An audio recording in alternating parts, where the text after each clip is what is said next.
안녕하세요. 공간사로입니다. 이번 시간은 저번 시간에 이어서 25년차 디자이너가 알려드리는 저희 그 실내 디자인 쪽 인테리어 디자인의 어떤 현실, 오래 살아남기에 대해서 말씀을 드리겠습니다. 순서는 실내 건축가 되는 방법은 어떤 방법이 있느냐, 그리고 두 번째는 전문가와 어떤 일반 직업의 어떤 두 가지의 차이, 이 기술의 시대인데 여러분들이 이거를 좀 꼭 이해하셔야 됩니다. 세 번째, 어떤 일을 하나요?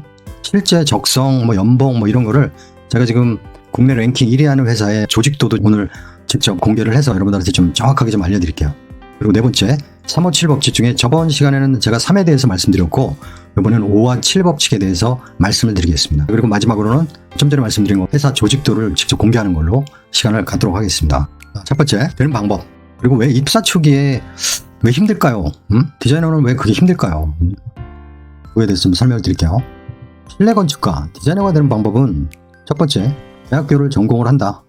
대학원을 전공을 한다. 이렇게 전공하시는 분이 있고, 이분들은 어떻게 되는 거에 대해서 별로 고민을 안 할 거예요. 어떻게 좋은 회사를 가고 어떻게 좋은 디자이너가 되는 방법에 대해서 궁금해 하실 거고, 중요한 건 비전공자분들이 이런 질문들을 좀 많이 합니다. 학원을 1년 수강, 비전공자는 학원을 1년 정도는 꼭 수강을 하셔야 되고요.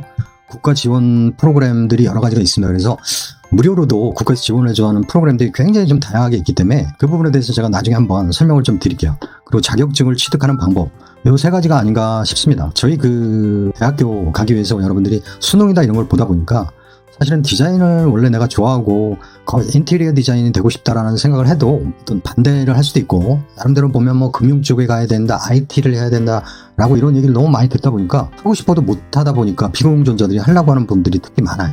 여성분들 경우가 많은 경우가 있는데, 그런 부분에 대해서 좀 설명을 좀 드릴게요. 현직에 있는 분들도 항상 궁금해하시는 게 뭐냐면, 설계 디자인하는 사람과 시공 감리하는 사람, 크게 우린 두 가지가 있잖아요. 설계를 할 거냐, 공사, 시공 감리를 할 거냐, 이 두 가지가 있는데 어느 게 더 좋아요? 어느 게 더 돈을 좀 많이 벌죠? 이렇게 질문하는 사람이 거의 대부분이에요. 4학년 때나 2학년 졸업할 때 이렇게 보면 저는 디자인 쪽으로 가야 될지 시공 쪽으로 가야 될지 잘 모르겠어요. 어떻게 선택해야 될까요? 그래서 누가 더 돈을 많이 버느냐, 두 개를 제가 빌렸습니다. 상위 5%는 설계 쪽이 많이 벌어요. 설계 쪽이. 그런데 이 생명력, 20살 때부터 이제 거의 60까지 일을 함에 있어서의 어떤 생명력은 시공 쪽이 높아요. 시공 쪽. 그래서 이거는 장단점이 서로가 좀 다르기 때문에 거의 이건 비슷하다.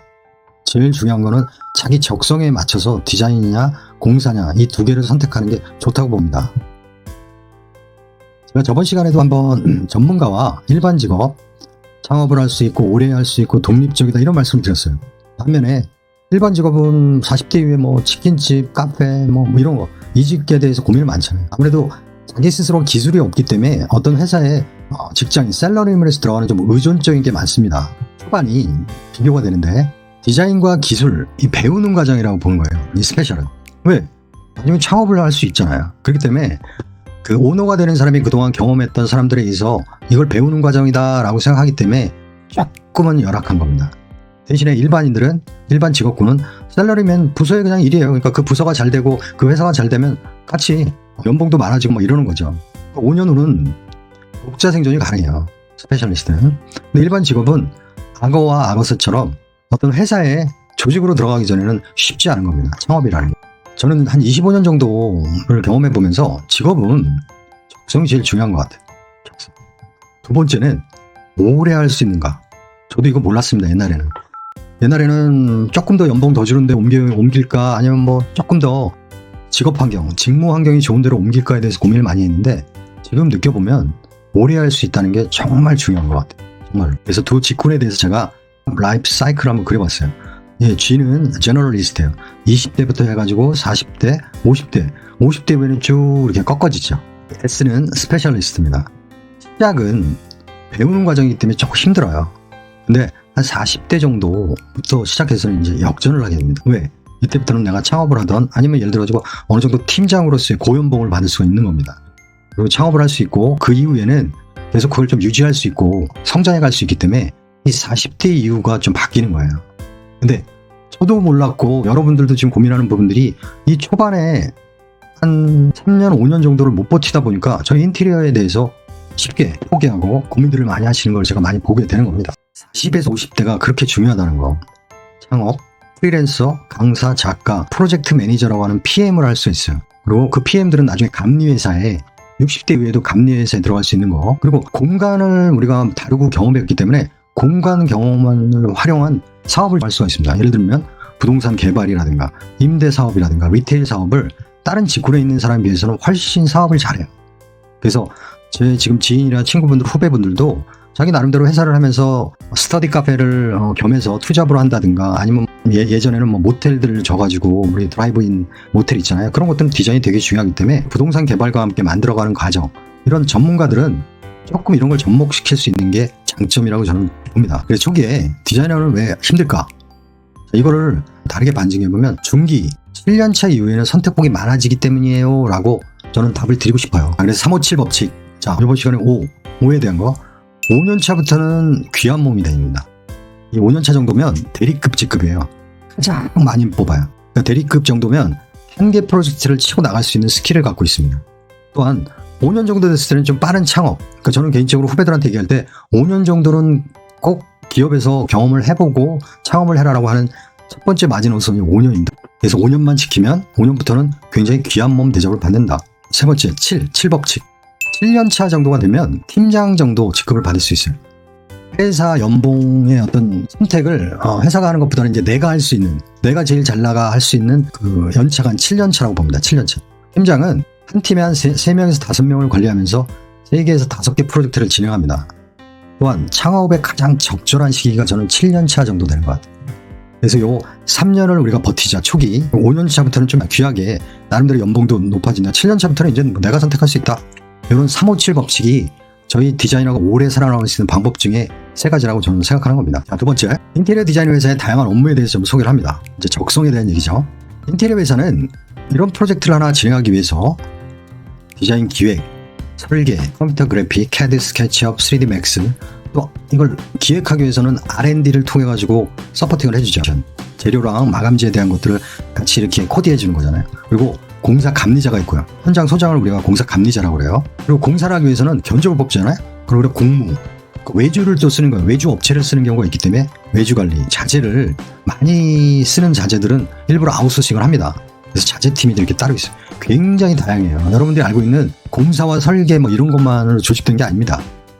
디자인 쪽은 요즘에 그 MBTI 유형별로 내 MBTI에 맞춰서 할 수 있는 게 많아요. 좀 분석적이고 좀 제너럴리스트, 플래너 경향이 있으면 전략가, 또 이쪽 경향은 커뮤니케이터, 좀 발상적이다 그러면 스타일리스트, 또 이쪽은 컨셉터 해가지고 디자인도 한 4가지 정도를 이렇게 다양성 있게 자기의 어떤 디자인 능력을 발휘할 수 있는 겁니다. 지금 랭킹 1위 인테리어에서의 조직조입니다. 땡땡땡 디자인, 제가 이름은 공개는 못하겠고요.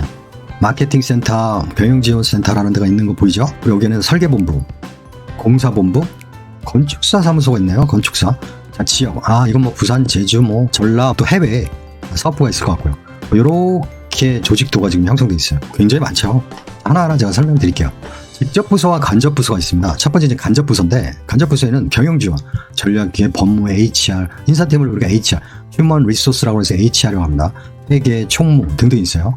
그리고 마케팅, 영업을 해야 되잖아요. 그리고 디자인 본부에서 계속적으로 좋은 데이터를 만들어내는 거죠. 이런 게 직접 부서를 서포팅해주는 간접 부서입니다. 직접 부서는 설계, 기획 설계팀, 실시 설계팀, 전시, 가구, 샵 드로잉, 코디팀, 3D팀. 이거 지금 제가 다 설명드리면 아마 모르실 거예요. 그래서 요거는 향후에 제가 이 조직에 대해서는 하나하나 좀 설명을 드릴 수 있도록 할게요. 공사본부는 인테리어 공사를 감리하는 거예요.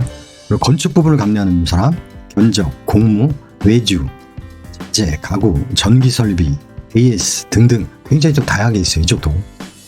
건축사 사무소는 저희도 인테리어를 할 때 인허가에 대한 부분들을 꼭 체크를 안 하면 나중에 큰일 나는 경우가 있습니다. 그래서 이렇게 인하우스에 회사 내에 건축사 사무소를 같이 둬서 프로젝트 초기에 미리 인허가에 대한 것들, 건축에 대한 문제들을 미리미리 체크하는 경우가 많이 있습니다. 그리고 지역본부 뭐 이렇게 돼 있는 거죠.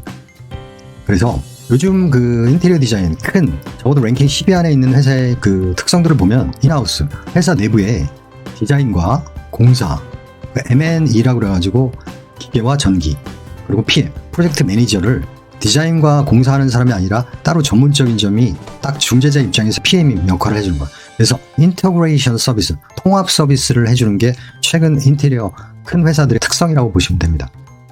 예를 들어 유튜브에서 어떤 오피스 프로젝트를 저희들한테 의뢰를 했다고 쳐요. 여기 가상의 조직도입니다. 그럼 프로젝트 매니저가 있고요. 디자인 땡땡땡 누가 디렉터를 하고 있고요. 그 밑에 이제 프로젝트 디자이너가 있고 어시스턴트 디자이너가 있고 칼라 샘플 코디라고 가구를 하고 3D 렌더링을 한다는 디자인 팀이 이렇게 꾸려집니다. 그리고 공사 쪽에서는 현장 담당은 누가 한다. 그리고 그 밑에 전기, 설비, 페인트 뭐 등등 업체들을 수배하잖아요.